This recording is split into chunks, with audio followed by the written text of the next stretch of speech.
When you think about Super Bowl commercials, what comes to your mind? Perhaps the Budweiser Clydesdales? Well, in today's episode, Jim and Barkley Poole join me. This team, a father and son, are the owners of JFP Equine. It's a place where elite Clydesdales are trained and a hands-on, unique visitor experience can be found. But there's so much more. Jim worked with the Budweiser Clydesdale program for 25 years, and as we talked, I really realized something, at least for me. The Budweiser Clydesdales are really part of our American culture. And I can't imagine a Christmas or a Super Bowl not looking for their commercials. Can you? Now, Jim and Barkley introduce us to everything Clydesdales. Now, did you know that a team of Clydesdales is actually called a hitch? Now, I didn't, but it makes sense to me now when I think about it. Now, how about this one? A Clydesdale can drink up to 30 gallons of water a day. Now, I thought I drank a lot of water. Two more quick things.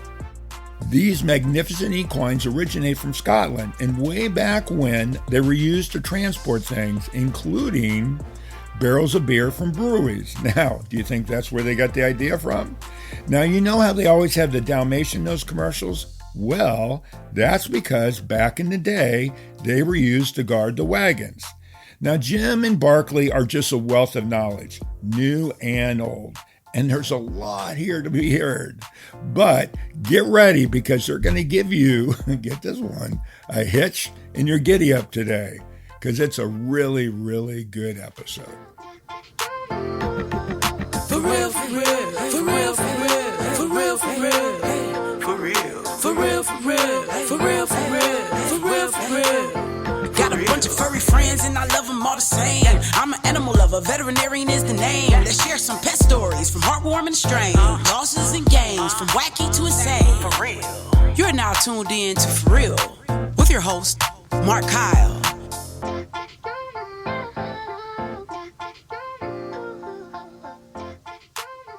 Hey everybody, and welcome back to the For Real Podcast. Today, my guests are Jim and Barkley Poole. I can't wait to do this. There's a lot of similarities. Guys, welcome to the show, and I can't wait to get started.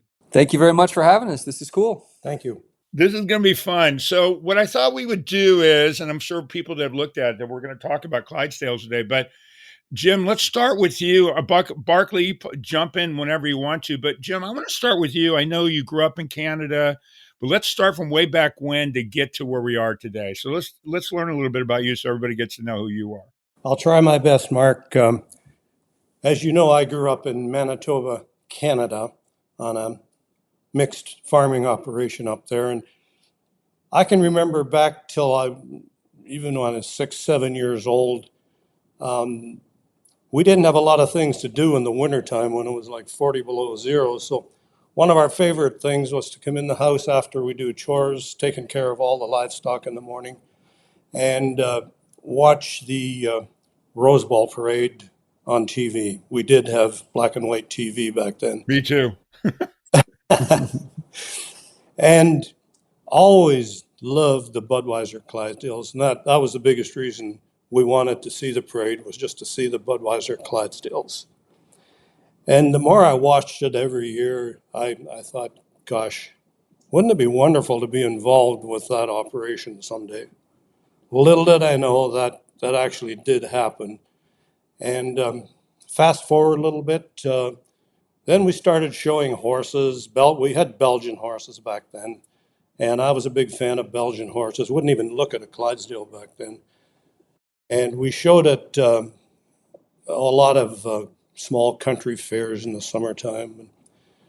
Went to a couple in the United States, and eventually met up with some of the Budweiser people because the hitch used to be there, and I was thrilled to death to see it in person. Well, hold on one second. For everybody listening, explain to them what a hitch is. I know, but for people who listen, they don't even know what a hitch is, I'm sure. Well, let's just refer to Budweiser, and it's the actual, a hitch is horses hitched to a wagon with harness and driving. It could be down the street, it could be out in the field, it could be anywhere.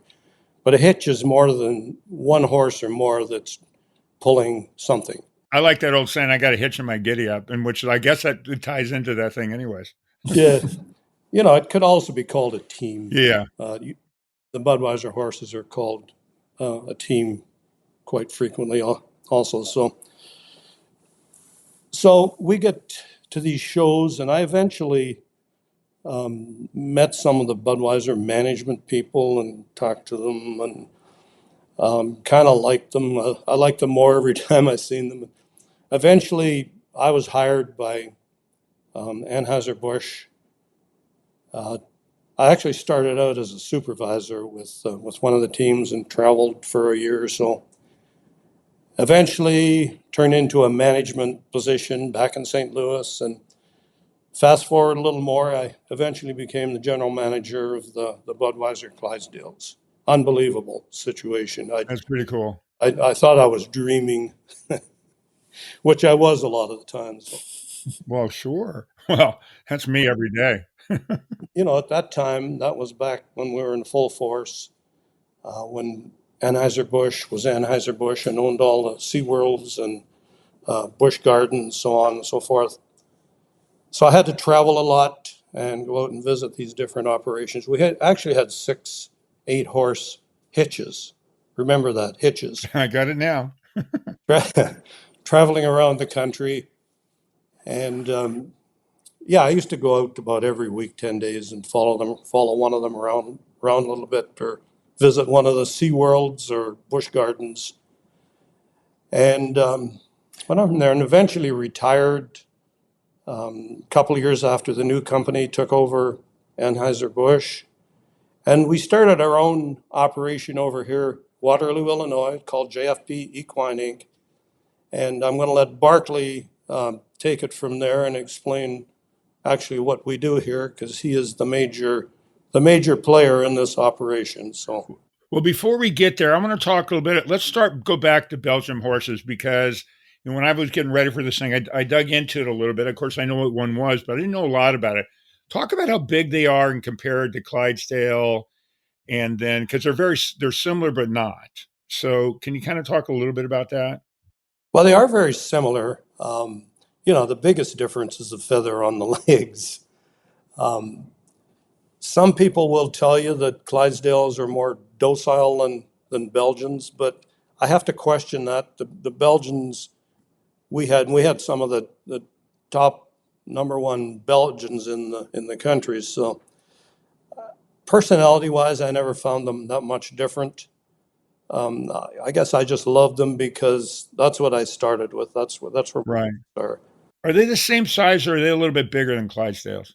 No, they're average, same size. Some of them may be a little draftier because I know the people that still work horses, some of the Amish folks still like working Belgians as opposed to Clydesdales because they think they are stronger and have more durability. But the Clydesdales are the ones we worked with at Anheuser-Busch. Were very good to get along with. We had to hand pick some of them. Some of them, they're just like people. Some are frisky and some are not. Some are lazy. The difference is they have a difference, but not that great a difference. Color-wise, yes. Tell everybody how big they are and stuff like that. I mean, obviously, if you've seen the commercial, you know how big, but to see them in person is a way big difference than seeing them on TV. Yeah. The biggest one I've ever experienced, we had him at the Budweiser stable in St. Louis. He was on display there. He was actually too big. We could never find a mate for him, and he was like 20 hands. Hand equals 4 inches. So 80 inches. Yeah. And that's just so everybody knows, that's measured to the top of the shoulder, which is called the withers. That's not even going to the top of the head, top of the ear, anything like that, to a stretched out head. That's simply going to the shoulder. Wow. Yeah, so they're like 12 feet tall. Yeah. Yeah, they're a good size. The ones that traveled, we always like to keep them around 18 plus hands, not have to worry about those big horses bumping their head on the road or something. Right. One of the things I read, tell me how big the horseshoes are. I couldn't believe how big they were. Yeah, the horses we have here and the horses we used to have at Anheuser-Busch, they average about 10 inches, and that's across from one side of the shoe to the other.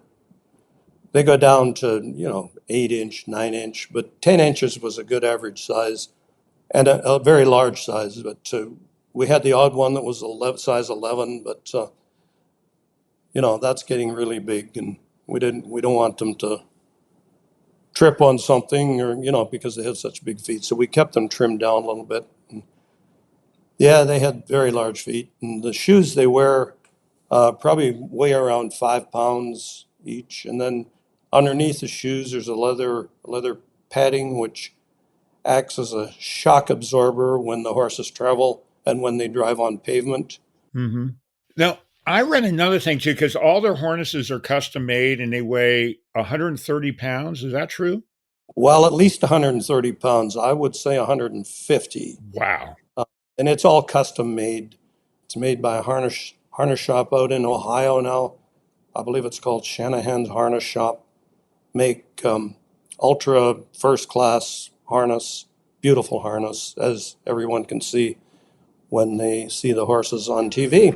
For real, for real, for real, for real, for real, for real, for real, for real, for real. And we'll be right back. We are supported by PrepVet, providing stem cell therapy for pets. As a pet lover, did you know your pet can benefit from the incredible healing power of stem cell therapy? Prep Therapy offers a groundbreaking solution taken right from your pet's own blood. Say goodbye to joint pain, arthritis, kidney and liver conditions, and more. They'll experience faster recovery, increased vitality, and extended quality of life without the need for surgery or harmful drugs. Put the wag back in their tail and discover Prep Therapy today at prepvet.com. Save 10% with promo code FurRealPodcast, covered by most pet insurance. Now, here's something I read. And I know you're going to know all the history of this. And this, what you read on the internet doesn't necessarily mean that's actually translate to being the truth. So I know that they originally, and here's actually a cool thing I read too. So they're originally from Scotland, but what I recently did an episode with somebody on Airedale dogs, and I should have caught it and I didn't catch it because Dale is actually generally a valley, but the Airedales are by the River Aire, and that's where they come. They call them the Airedales, and then the Clydesdale were from the River Clyde. I had no idea. Yes, that's correct. I didn't catch it at all. And here I literally did this thing of, probably a month ago. Of course, it's typical me, but I thought, now I need to really pay attention. If I hear Dale, I know it's from some kind of river or something around there. Okay, so another thing I saw is that back in the day, and this is in Scotland, that the Clydesdales were used to like farming and that, but they also pulled brewery trucks. Is that where the whole thing started with Anheuser, based on their history from Scotland? Well, that was a big part of it. But back in the day, Mr. Bush, he loved Clydesdales. And he eventually imported quite a few from Scotland, really top quality Clydesdales. And that's how they started the breeding farm here in St. Louis, which has expanded to a very much larger breeding farm at Boonville, Missouri now. But yeah, Mr. Bush and Scotland were a big part of the Clydesdale business here. It's just, it's amazing. And then, of course, the dog that they have was originally, they had the dogs to protect the beer trucks or beer wagons, I guess, and that's why they have them on the thing now. Is that why? Yeah, it's another tradition, and some people disagree with this, and but the dogs, when they had the freight wagons, we'll say around the brewery or any warehouse or anything downtown, big cities, they had the dogs trained as to when the drivers had to get off their equipment and tie the horses to a hitching rail or whatever. The dogs would stay there and protect what was left on the load, so nobody could do anything with, could steal or anything. The dogs were always on patrol there. Well, you know what I like about it, because I'm going to use my new term hitch. When you see a hitch of Clydesdales, now, when you see the commercials and that, all that kind of ties together. You would never know that unless you knew it, right? It was one of those things. If you didn't know about the horse, I mean, the dog always looks really cool in there, but there's actually some symbolism to it too, which I think is really cool. Oh, sure. Yeah. So tell me this. So again, I've been digging around in all these things. Again, going with what you don't always can't always believe what you read. So when you guys would go to a show, by the way, when you were talking about SeaWorld and Busch Gardens, I've been to all of those because I grew up I grew up in St. Louis, but we moved to California and Busch Gardens was there. So we would go there too. So I've been to all of them, which is kind of funny. But when you would groom those horses, how long did it take to groom them before they actually were there for whatever when they were showing up to everybody?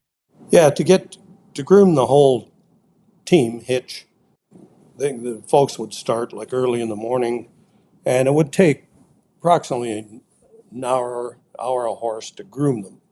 But then when they were getting ready to go to the show, load them in the trailers, it would take another hour to decorate them, put the braids in the manes and their tails and all that stuff. So it would take most of a morning to get everything ready to go. A horse taking 2 hours to look good for their big day. Oh yeah, they had to be washed and all that good stuff. Now, do they really, I was looking at how much they eat and how much they drink. And one of the things I read said that they drink 30 gallons of water a day.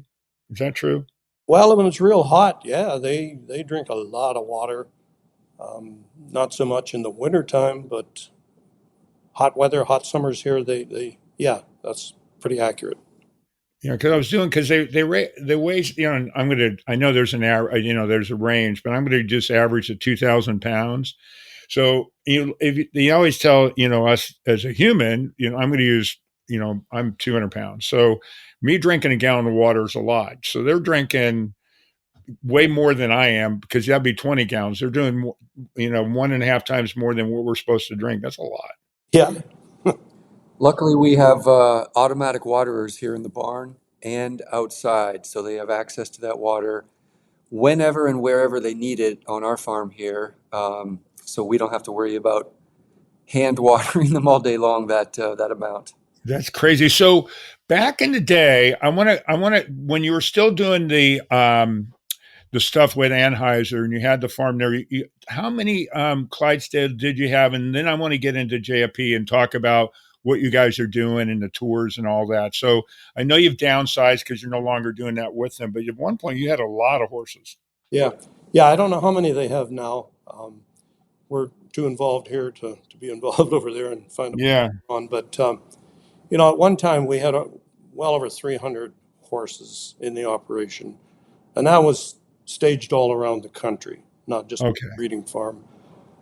We used to have 35, 40 brood mares, 3 or 4 stallions, and then we had a bunch of foals, in the spring and fall of the year.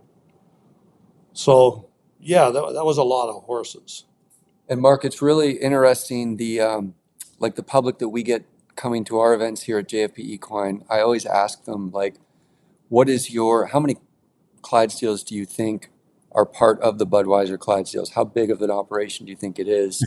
Especially 10 or 15 years ago when my dad was still there. And most people will guess, probably 20 or 30. Like they have very little context, and through no fault of their own, obviously, but very little context of how big the Budweiser Clydesdale operation actually is from coast to coast, and definitely was when my dad was there. Yeah, I mean, if you think about that, 300 horses, that's more than a herd. That's a big hitch. That's what we're going to call it. But that's pretty amazing when you really think about it. It's funny is because, everybody associates, the Clydesdales with Budweiser, which is a great marketing deal, when you think about it, but you don't realize how important it is to really what that brand is. Yeah, that's correct. And, the last thing I'll say, being involved with Budweiser, and they still do. They set the standards for the Clydesdale breed. There's a lot of Clydesdale breeders around the country now in North America and in Scotland. And the Budweiser Clydesdales do set the standards. And, everybody wants a horse that looks like a Budweiser Clydesdale. Yeah, because that's how I associate it myself. Yeah. I didn't grow up on a farm, but when I think Clydesdale, I immediately think about Anheuser and exactly what they look like. And actually, let's talk a little bit about that. And we're not going to forget you guys where you are now, but let's talk colors, because everybody sees the Clydesdales as they have a specific color that they try to have with the hitch that they have, but they come in different colors anyways. But I guess the color is called bay. Is that correct? Is that the right term for it? Yeah, that's what kind of the prototypical Clydesdale most people have in their minds look like. And you're right. It's again, when we get people that come to our events here at JFP Equine, so many people think that all Clydesdales look just like what the Budweiser Clydesdales look like, because that's what they're used to seeing, obviously. Right. But they come in a pretty wide range of colors, much lighter than a bay. There's some that are roan with a lot of white through their coat. There's some that are a lot darker than the Budweiser Clydesdales. In fact, there's a lot of black Clydesdales out there as well. So there's a pretty wide range. And the feathering around their feet, that extra hair that Clydesdales have around their feet, it's not always white. Sometimes it's dark. Sometimes they have black hair on the legs as well. So when you find them and they have the 4 white stocking feet, like so many people are used to seeing with the Budweiser Clydesdales, Right. It's usually a good thing in the Clydesdale industry, usually a plus, and usually adds to their value a little bit. It's funny, when I was growing up, my grandmother, who's from Missouri as well, so she grew up with the same tradition, but she had this German Shepherd. The German Shepherd's name was Cayenne. I remember as a little kid, and she always say, "Stay away from his feathers." And I never really he had long hair on his paws. And I swear she called it feathers, and I'm wondering if it comes from the Clydesdale thing. I don't know. Very much could have. Yeah, that's what we call them. As a little kid, I'm going, feathers? That's hair. No, it's feathers, Mark. That's what the thing is. So yeah, growing up, we always said, stay away from Cayenne's feathers. What we did. That's pretty funny. One thing I read too was when Budweiser started, or Anheuser brought out the Clydesdale, was really was when they were celebrating the repeal of Prohibition, which I thought was a really cool story too. I don't know if that's true or not, but it sounds cool. Yeah, that's how the tradition of the Budweiser Clydesdales came about. They were a gift from, and you're testing my fun facts here. I used to be a tour guide down at the brewery as well, and I used to say this in my sleep, but a gift from August Busch Jr. to Senior. Is that what it was, Dad? August Gussie Busch. Yeah. It was a gift to celebrate the repeal of Prohibition. So that's kind of how the whole Budweiser. Oh, that's cool. Okay. Barkley, it's your turn now. Let's get into JFP Equine. And of course, Jim, I want you to jump in anytime too. Let's talk about, so you left Anheuser once they took over by InBev, which I thought was interesting because they're Belgian and Brazilian, which I'm kind of looking in a little bit into that. But once you left them and you're doing your thing, let's talk about what you guys are doing, everything that's available there, and just kind of dig into that as well.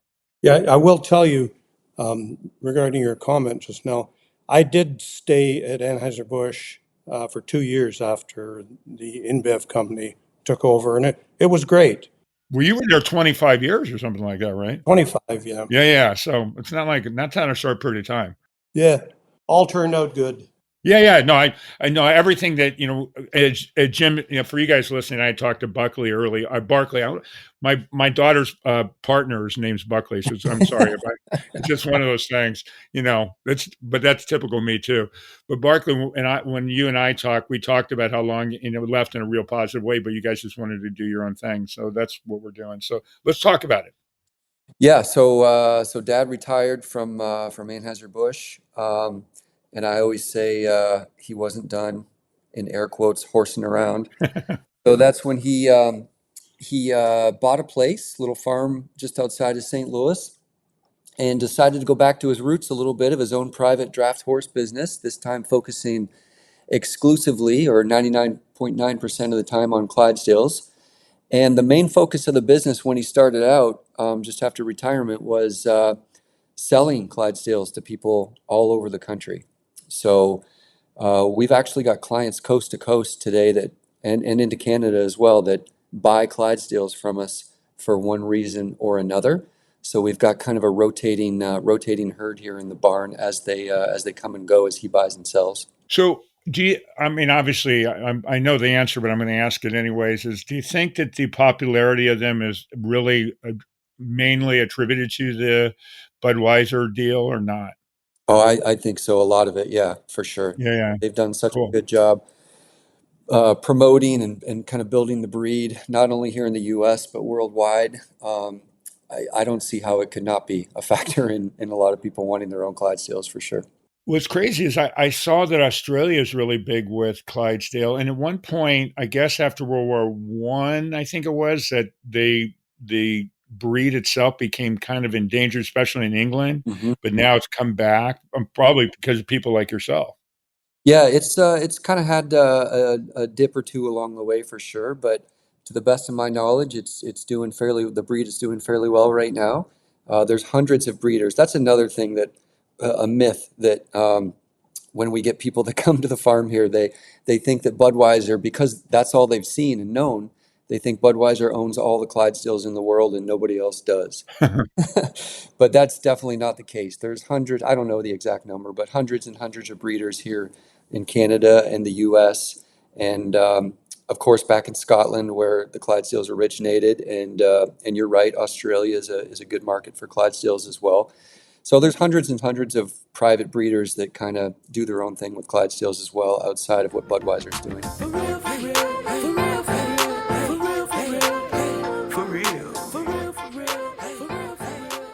And we'll be right back.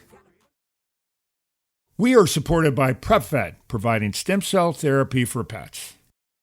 As a pet lover, did you know your pet can benefit from the incredible healing power of stem cell therapy? Prep Therapy offers a groundbreaking solution taken right from your pet's own blood. Say goodbye to joint pain, arthritis, kidney and liver conditions, and more. They'll experience faster recovery, increased vitality, and extended quality of life without the need for surgery or harmful drugs. Put the wag back in their tail and discover Prep Therapy today at prepvet.com. Save 10% with promo code FURREALPODCAST, covered by most pet insurance. Well, let's talk about you guys. Let's dig into it. Tell me, first of all, let everybody know exactly where you guys are. I have a good idea, but for everybody that's listening, and then I know you do a lot more than just have horses there and sell them. So let's get into a little bit more detail what you guys are doing. Yeah, no, selling is just kind of the core business since Dad retired and got the farm here. That's kind of been his main focus. And over the last couple of years, we've expanded that a bit, which I'll tell you about in a minute. As far as where we're located, it's a little town called Waterloo, Illinois, just across the state line from Missouri, and probably 30, 40 miles from downtown St. Louis. So just outside of St. Louis, basically. We're not huge here. We've only got a 10-acre farm. We like to keep things kind of intimate here. Because we're only 10 acres, we usually have between 5 and 10 Clydesdales at a time here. And I give you that range again because they're always kind of coming and going as we buy and sell. Sure. About 2.5, 3 years ago, people were always asking us, can we come and see your Clydesdales? Can we come and hang out with your Clydesdales? And we'd always known this to be the case a little bit in the back of our heads, but we knew there was a big experiential kind of side to Clydesdales as well, that maybe somebody can't own one themselves, but they love the breed, and they just want to have an opportunity to kind of get up close and personal with it. So we put a couple programs together here on our farm, JFP Equine, where people could do just that. We've got kind of the core program that we offer is what we call the Ultimate Clydesdale Experience. And people can come for 2 hours. We kind of call it 2 hours of Clydesdale awesomeness in very small groups and get very up close and personal and even very hands-on with the Clydesdales that we have here in our barn. This is not just a case where you come and you see a Clydesdale in a stall or behind a fence or behind a rope or whatever. We really immerse our visitors in the Clydesdale breed so much to the point where we actually get them hands-on with doing a little bit of grooming and mane combing and vacuuming. Did you know you could vacuum Clydesdales, Mark? Yeah, I had no idea. So we kind of put them through a few exercises like that, not because I want to kick back in a chair and watch everybody do our work here, for sure, but more so because we want to give them bragging rights. There's not many people that can say that, hey, I've actually groomed or combed or vacuumed a Clydesdale, and we want to give people the opportunity to do just that. Kind of give them some bragging rights, if you will. Well, plus it also gives them an opportunity to see how big those guys are too. Oh yeah, for sure. And that's a great point, because until you're actually up, like literally right next to them, working on them, it's really hard to understand just how big these guys can be. And then we get into like feeding. We'll have our visitors kind of hand mix some of the actual feed that we feed them, so they understand exactly what and how much these guys are eating every day. How much do they eat a day? Oh, probably about between oats and something we call beet pulp, which is an extract from sugar beets, and the hay. You're probably looking, depending on the horse and the season, probably between 45 and 55 pounds of feed per day. Wow. The bulk of that coming in the form of hay. And then, we have a pretty good relationship with our horses here, so we throw them some nice treats every day as well. So what if you say, let's say 45 pounds on the low end, what's a normal horse eat? You know, roughly? Oh, Probably about half that, Wow. That's crazy. yeah, these boys have big appetites, half and or less. it's kind of a highlight when people come here, just watching these guys eat and listening to them eat. It's kind of a fun deal to see them actually do that. One other thing the people love here, Mark, is coming out and mucking a stall out, which is unbelievable. I tell you what, I'm going to visit you, but I'm not mucking any stall. There are some people that love to do that, but Well, I've done enough mucking in my life. that's not too much of a focus of what we do here. But we do have the occasional person that loves to grab a fork and Hey, really. you know what? I'll bring some of my kids there, make them do it, because they never do it when they're little anyways. Make them do it. We have a fork with your name on it already. Yeah, I'll bet you do. That's funny. So keep going. Barkley, tell us some more about everything so people want to come and muck the stalls. So yeah, and then obviously, epic pictures are a big thing that we require of people to take as they're here with us for 2 hours, and that's really a big part of it as well, is just getting some really epic pictures with these big guys that we have here in the barn. And of course, we filter it through the JFP Equine story along the way, because as you've heard in this interview here, my dad's got a pretty unique and awesome and really unmatched history with draft horses and Clydesdales. So we try to weave everything that we do here through that story, kind of piece everything together for folks. So that's our ultimate Clydesdale experience. We like to keep it very intimate and very up close and personal. So we limit it to maximum groups of 4. So this is not a huge 10 or 20 or 50 person thing.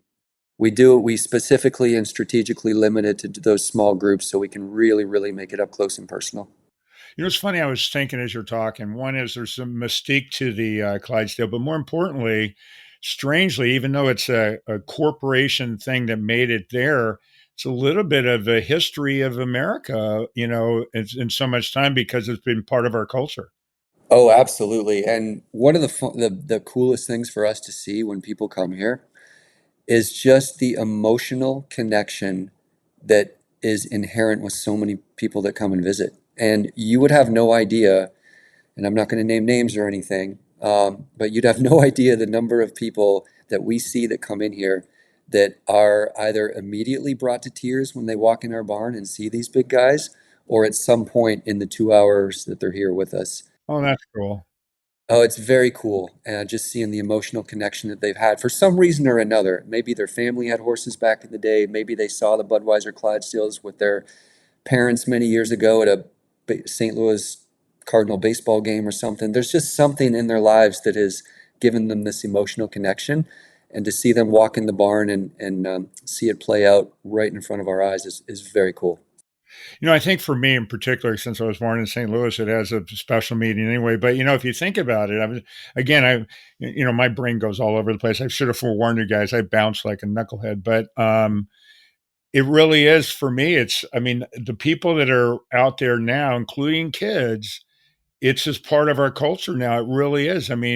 Pretty much, I can't imagine anybody that's alive right now that didn't grow up in the U.S. wouldn't be familiar with who the Clydesdales are. That's really, really cool. I didn't even think about that. Absolutely. And again, thanks to Budweiser and the whole Budweiser Clydesdale operation for making the breed as well known as it is. Well, because I grew up there and my grandfather worked for Budweiser, and I've got some other stuff in my life that's caused it, but it's a pretty cool thing. Hey, Jim, I got a question for you I didn't think about when we're talking about your Budweiser days. Do you have any specific story that anybody that's listened that rings out with you that was kind of a fun story with you guys when you're traveling around showing, again, my new term, hitch, that I muck.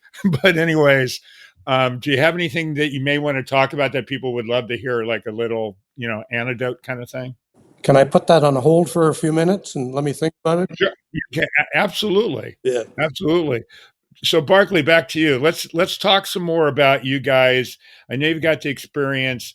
So in that 2 hours, what they're vacuuming, which is a new thing for me too. That's pretty crazy.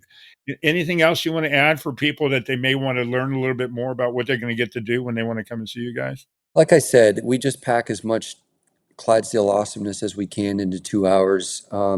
We kind of start out with just a little bit of a meet and greet with all the big guys that we have in our barn, and tell the story about each one, because each one that we have kind of has a different background and a unique story. So it's kind of interesting to hear the different stories of the Clydesdales that we have in our barn at that particular time.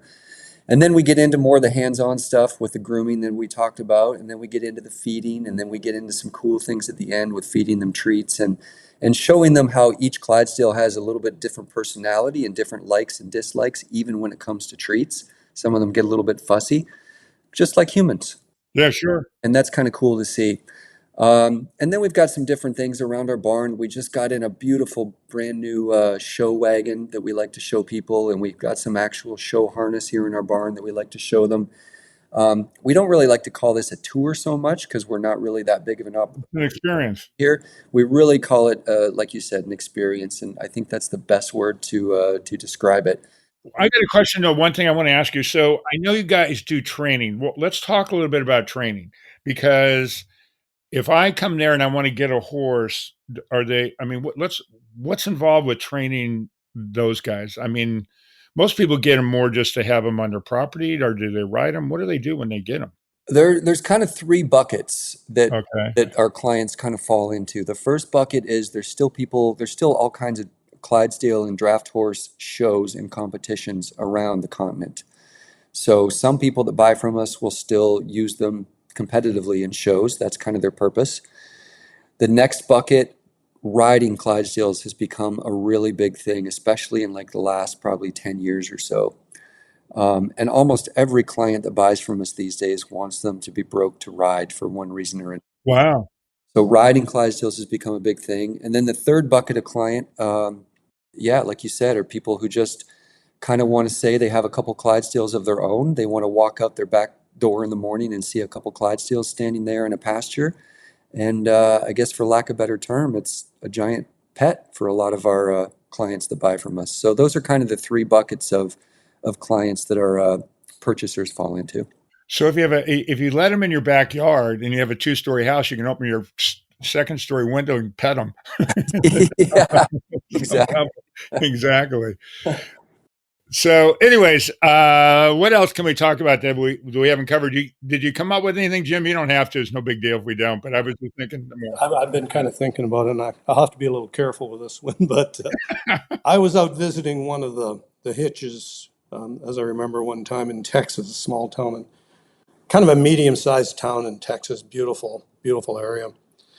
And we had this horses stabled fairly close to a large Catholic church there, and they had a lot of sisters. They had a big home there for them, and interestingly enough, they had a stable behind the housing facility, and they had miniature ponies there, miniature horses, small, Yeah. small horses, and they used to drive them in all the parades locally. And I had gotten to know a couple of the sisters the day before we were doing a parade there, and we had the hitch all ready to go. And the sister I talked to, mostly very nice lady. I was just standing there minding my business by the hitch and heard something coming, and here it was her driving one of the little ponies in a little two-wheeled cart. She was heading for the parade. And she stopped and she said, "Hi, Jim. I love these horses." And that's all she said. And she just kind of drove off, and she turned around and looked at me. And she said, "I also love a cold Bud once in a while, too." Oh, that's great. I love that. I'll never forget her. I'm going to say this off. I'll tell you a story because, when I grew up in St. Louis, I'm Catholic and I had to go to Catholic school. They were the meanest women I've ever met in my life, to be honest with you. That's the nicest one I've ever heard. They were always slapping me with a ruler and all kinds of things. Not you. No, not me at all. The guy that wouldn't muck. Well, this lady may have wanted to slap me. I don't know, but she really liked Budweiser. I like her. She definitely wasn't at the school that I was at. I can tell you that much for sure. Okay, say, listen. So I want to tell everybody how they can get a hold of you guys.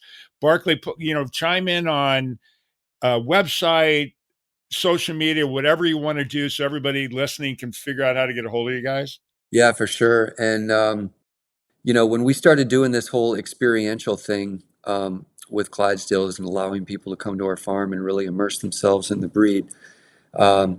It was new. Like, it's kind of a unique thing that isn't really on top of people's minds that they can do as an option.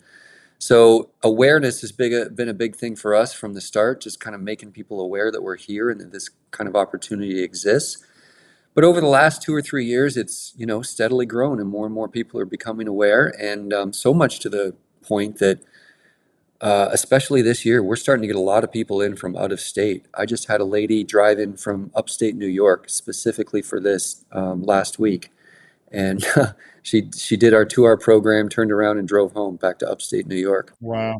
We've had people fly in from South Carolina. We've had people from Iowa, Indiana, Michigan, all over the place. So it's really cool to see that this is not just a St. Louis thing, that people are really coming from out of state to experience this as well. As far as getting a hold of us, JFP Equine, jfpequine.com is our website, and we have a little tab at the top that says experiences. So you can click on that and kind of get more information as to what we're doing here. We do a lot on Facebook. We do a lot on Instagram, and we just got into the TikTok game a little bit as well. But Facebook is the main social media where we like to put a lot of really cool videos of our Clydesdales and pictures.